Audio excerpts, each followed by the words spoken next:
Hi மக்களே, எல்லாருக்கும் வணக்கம். நான் என்ன செய்யலான்னு செஞ்சுருக்கேன் பாருங்கள். சரி, என்ன குழம்பு வைக்கிறது? சரி, தக்காளி வேறு காலி ஆயிடுச்சுங்க, மறந்துட்டேன்.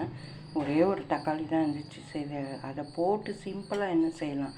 சரி, ஒரு 2 கத்திரிக்காய் இருந்துச்சு, அது போட்டு கத்திரிக்காய் தக்காளி கடைஞ்சிருக்கேங்க. இதுக்கு என்னென்னா, கொஞ்சம் சின்ன வெங்காயம், ஒரு 5 பல் பூண்டு, மிளகா உங்கள் காரத்துக்கு ஏற்ற மாதிரி, கொஞ்சம் கொத்தமல்லி, கருவேப்பிலை, கடுகு, கடலைப்பருப்பு, உளுந்தம்பருப்பு, சீரகம். இது எண்ணெயில் நல்லா எண்ணெய் கொஞ்சம் சூடு ஏறினது போட்டு வதக்கிங்க. வதக்கினதுக்கப்புறம் 1 பை 1 போட்டு எண்ணெயிலேயே வதக்கின்னு வந்துடுங்க. கத்திரிக்காய், தக்காளி,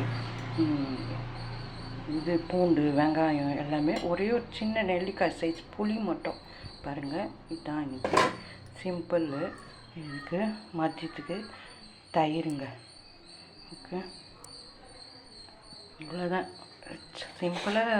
டைம் ஆகிடுச்சு, சரி டக்குன்னு என்ன செய்யணும்னு யோசிக்கிறவங்க நீங்கள் இந்த மாதிரி செய்யலாம். ஒரு 2 கத்திரிக்காய் தான் இருந்துச்சு, அது போட்டு கத்திரிக்காய் கடைஞ்சிட்டு தயிர் எடுத்துக்கிட்டாங்க. ஓகே ஓகே, சப்போர்ட் பண்ணுங்கள், சப்ஸ்கிரைப் பண்ணுங்கள். எது இருந்தாலும் கமெண்ட் செக்ஷனில் சொல்லுங்கள். உங்களோட ஒவ்வொருத்தரோட சப்போர்ட் ரொம்ப ரொம்ப முக்கியம். ஓகே, பாய்.